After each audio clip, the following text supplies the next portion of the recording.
ఇంకా సాటిస్ఫాక్షన్ ఇచ్చిన విషయం ఏంటంటే నంది అవార్డ్స్ కమిటీ ఎవరైతే ఉన్నారో వాళ్ళు ఒక టీవీ9 ఇంటర్వ్యూలో చెప్తూ మీరు మంచి సినిమాలకు అవార్డు ఇవ్వరు అని ఒక కాంట్రవర్సీ వస్తే వాళ్ళు చెప్తూ లేదు ఆత్రేయ సినిమా చూడండి ఎంత గొప్ప సినిమా వాళ్ళం అయ్యుండి మేము చూస్తూ మాకు కన్నీళ్ళు తెప్పించిన సినిమా అది అంత గొప్ప సినిమా అని చెప్పడం అనేది నిజంగా చాలా సాటిస్ఫాక్షన్ ఇచ్చిన విషయం. కానీ సినిమా అనేది ఒక కమర్షియల్ ఆస్పెక్ట్గానే ఈ రోజుకి చూస్తూ ఉంటారు, డబ్బు సంపాదించడానికి మాత్రమే.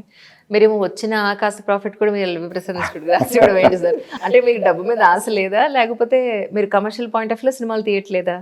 డబ్బు మనకి కావాల్సినంత సంపాదించుకుంటే సరిపోతుంది అనుకున్న భావనలో ఇప్పుడు ఉంటానండి. గాడ్స్ గ్రేస్ వల్ల నేను అమెరికాలో చాలా కాలం ఉండడం వల్ల కంఫర్టబుల్గా ఈరోజు లివ్ చేయగలుగుతున్నాను. సంపాదన కంటే ఒక హద్దు అంటూ ఉండదు కదండి. ఎగ్జాక్ట్లీ. మనం కంఫర్టబుల్గా మనకి ఏదైతే ఆనందాన్ని ఇస్తుందో ఆ పని చేయాలి. సో ఇంకా డబ్బులకి అనేది ఫుల్ స్టాప్ పెట్టేసి మనం చాలా కంఫర్టబుల్ లివింగ్, ఈ స్టాండ్ ఆఫ్ లివింగ్ ఉంటే మనకి మోర్ దాన్ ఎనఫ్ అనుకున్న ఉద్దేశంతో మొత్తం కూడాను ఇక నుంచి చేసే ప్రాజెక్ట్స్ అన్నీ కూడాను వచ్చిన ప్రాఫిట్స్, సో దాన్ని సోషల్ సర్వీస్కి ఉపయోగించాలన్న ధ్యేయంతో రిటైర్మెంట్ తీసుకున్నాను.